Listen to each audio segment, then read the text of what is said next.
What is a sign in adulthood they were neglected as a child? Before we start with the first story, please hit subscribe and ring the notification bell to stay updated with us. Story 1. Extreme shame after making a mistake. I felt like that during ages 9 to 21. A good way to get over it to start laughing at your mistakes.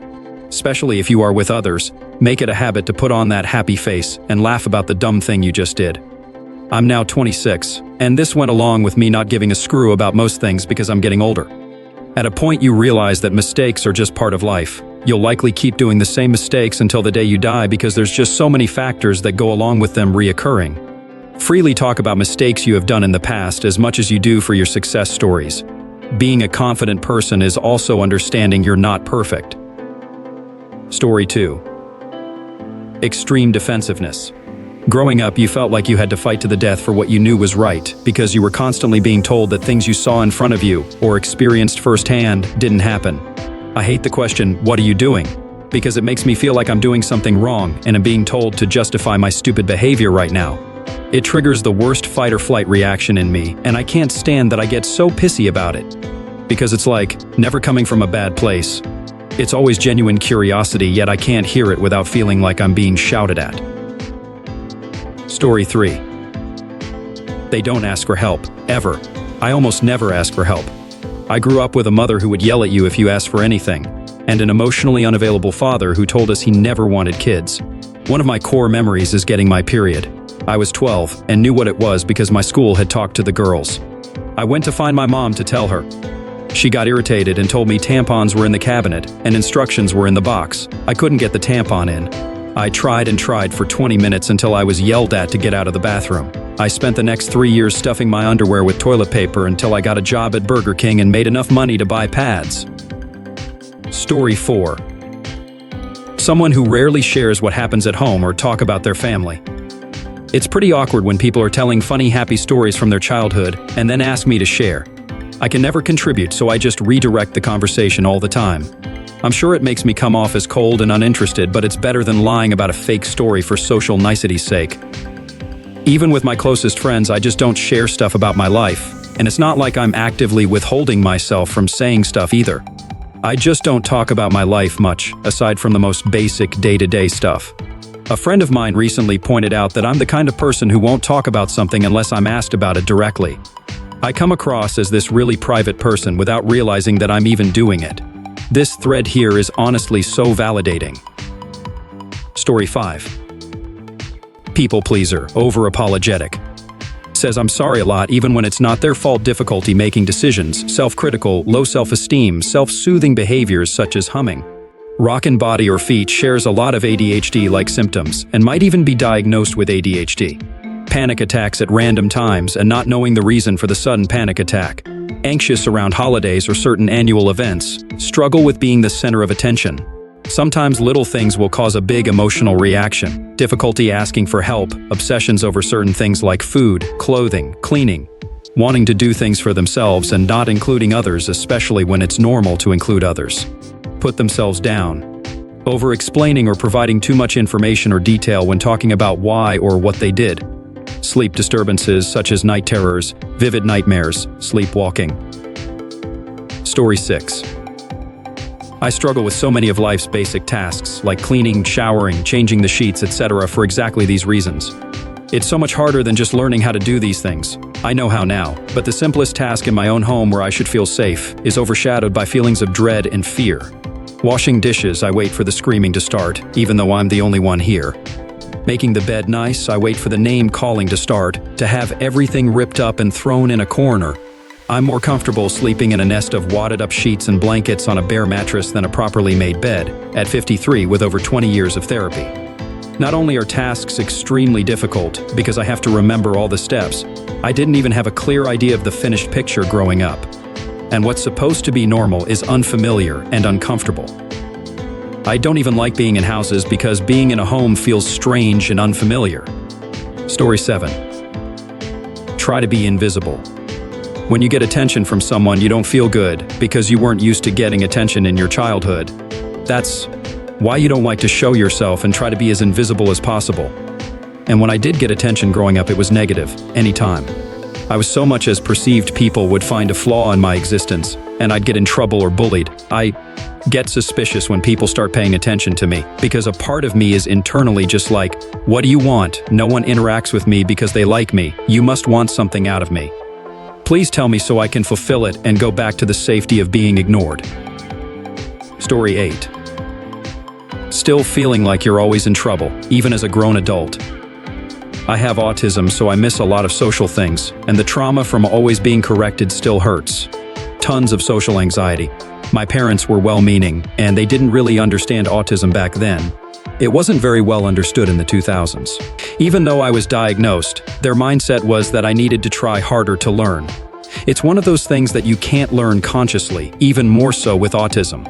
You have to acquire body language through exposure, just like learning a spoken language. Paying attention to each word makes you miss the grammar.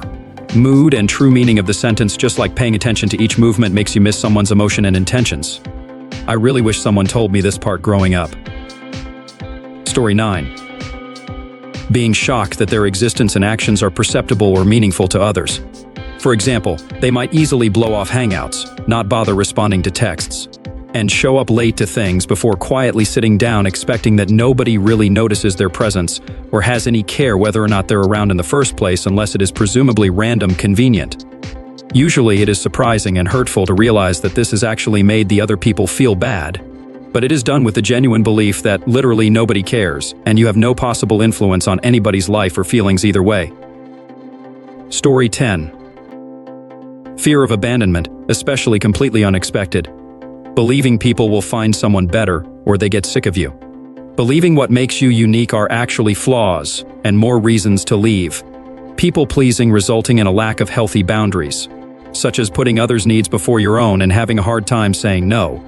And then once you do say no, wondering if they are mad or going to leave you. Not asking for help or having difficulty delegating. There's being strong and independent. And then there's being stubborn and refusing to rely on anyone else for any sort of help. Currently working, though, all of the above in therapy. Story 11. Having an insecure attachment style, being out of touch with your feelings and had no one to teach you how to regulate them. I grew up just like this. I wasn't allowed to have an opinion because I was a child. I wasn't allowed to have privacy. I was never allowed to make choices without the approval of an adult. And standing up for myself was considered being disrespectful, and I was never allowed to talk back to any adults who were being disrespectful to me. I wasn't allowed to cry or be upset about anything. And now I'm an adult, I have trouble regulating my emotions. If I'm sad about something, I feel like I want to myself even though it's something that isn't serious. If I'm upset about something, I blow it way out of proportion and it takes me a minute to calm down. I was never taught any life lessons or how to simple tasks such as cleaning or cooking. I have a fear of doing a task and someone comes along and berates me for not knowing how to do something simple which I was never taught how to do during childhood. It's embarrassing, in fact. Parents who treat their children how you and I were treated just makes a person who can't think for themselves regarding decisions and always acting on impulse. Story 12. This is something I feel is largely untalked about in regards to victims of severe neglect, having difficulty with basic functional skills like cleaning, hygiene, etc. I know because that happened to me. When you grow up amongst bugs and mold and rotting food and trash, wear dirty clothes all the time, and go months without showering. Sleeping in piss-soaked sheets that haven't been changed in months even though you wet the bed every night, it really affects your developing brain. Skills implemented in childhood are crucial for the rest of your life, and when you never are taught them, or never taken care of, or don't even have access to do it yourself if you wanted to. Then once you're an adult, you have to teach yourself all this awful you should have known by the time you were 12. You have to reparent yourself and create new brain pathways to replace the messed up ones ingrained in you. It's really hard in a way people can't understand unless you've experienced it. A good metaphor for it would be never being taught to speak or read or write, and having to teach yourself to talk and read and write as an adult. There's just fundamental skills that are not there, and it is so much harder to learn that stuff as an adult. I don't even mean so much as not knowing how to wash dishes, though that's it too. My first boss showed me how to properly wash dishes when I was 18, as much as I do the fundamental organization, planning, management, and execution skills that underlay everything you do in your life. It's not just washing dishes for me. Every step in washing dishes is its own task that requires its own management, organization, planning, and execution. So, washing dishes is actually 20 different individual tasks, and all of those things are overwhelming. Going back to never learning how to talk, to read or write metaphor, it's like it's never just saying, reading, writing words for me. Every single moment of my mouth, every single letter requires as much effort for me as it does for someone else to just say the word. By the time I'm done with A, everyone else is done with the whole alphabet. It's hard to explain, and I'm not sure if I'm doing a good job at trying to. There's just a piece missing that everyone else has, but I don't. Story 13. Compulsive lying. For some people, if they weren't safe as a child to trust the adults in their life with their feelings, they can develop a sense of safety in lying. It helps them to feel like their personal inner truth is protected because nobody can invalidate it if they don't know about it. Compulsive lying is such an underrated one that many people miss. It also stems from people desperately craving sympathy, attention, that they never got from having a horrid home life. It's a very hated trait, but the source is usually very sad. It feels so much easier to paint things just a little different so things seem all good, practically lying through my teeth to tell a story well.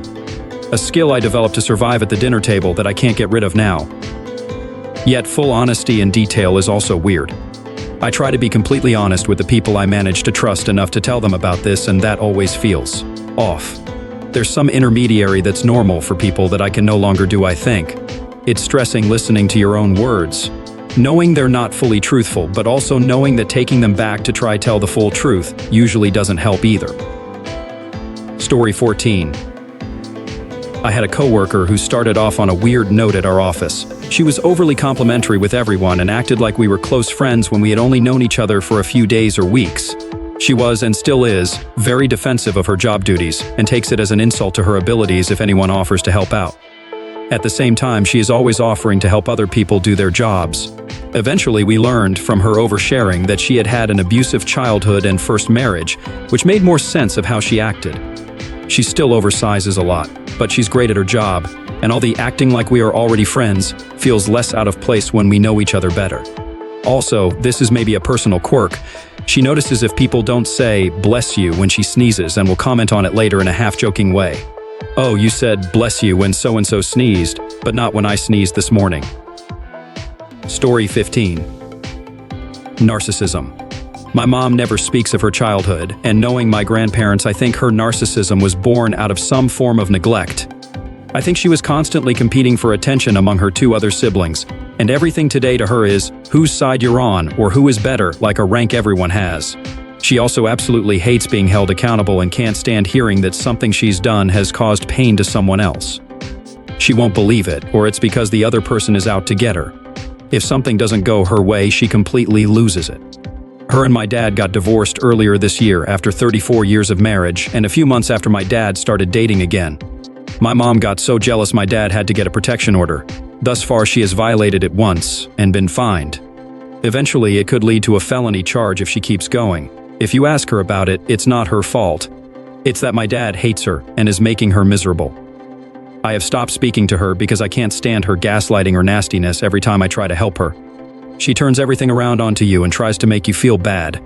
I suspect this behavior is a result of the environment she grew up in. Alright folks, that's a wrap. If you like this, please hit the thumbs up and subscribe to the channel. You can also share your those in the comment below.